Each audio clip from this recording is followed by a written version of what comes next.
संजय राऊत यांनी केलेलं कालचं विधान हे पंतप्रधानांना अपमान करणार आहे, बदनामी करणार आहे। त्याहीपेक्षा संजय राऊत यांचे विधान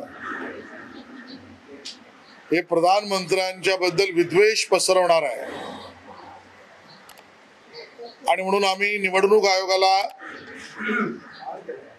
याबद्दल त्याची दखल घ्यायला लावू, विनंती करू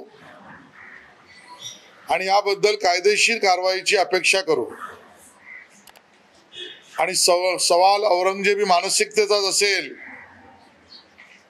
तर संजय राऊत आणि त्यांच्या पक्षाला आणि उद्धवजींना आमचे थेट सवाल आहेत। याकूब मेमनचं थडगं उद्धवजी आपण मुख्यमंत्री असताना त्या ठिकाणी सजवलं गेलं, याला औरंगजेबी मानसिकता म्हणणार की नाही? आमचा सवाल सरळ उद्धवजींना आहे। ज्या अफजल गुरुने भारताच्या संसदेवर हल्ला केला त्याच्या समर्थनार्थ दिल्लीमध्ये अफजल तेरे कातिल जिंदा है, हम शर्मिंदा है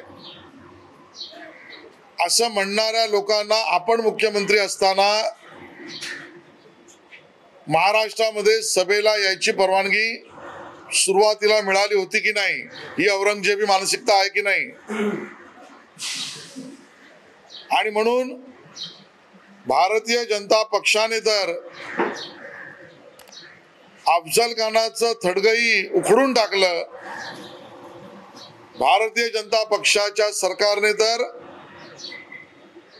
छत्रपती शिवाजी महाराजांच्या आमच्या अष्टमुद्रा संदर्भातला बोधचिन्ह असलेला आमच्या संरक्षण यंत्रणेचा झेंडाही केला आणि भारतीय नेव्हीच्या ऑफिशियल ड्रेसवर आता अष्टमुद्रा आणली। संजय राऊत तर छत्रपतींच्या वंशजांना पुरावे मागत होते, मग संजय राऊत यांची हे पुरावे मागण्याची मनोवृत्ती म्हणजे औरंगजेबी मनोवृत्ती नाही का? आणि म्हणून याची उत्तरं उद्धवजींनी द्यावीत।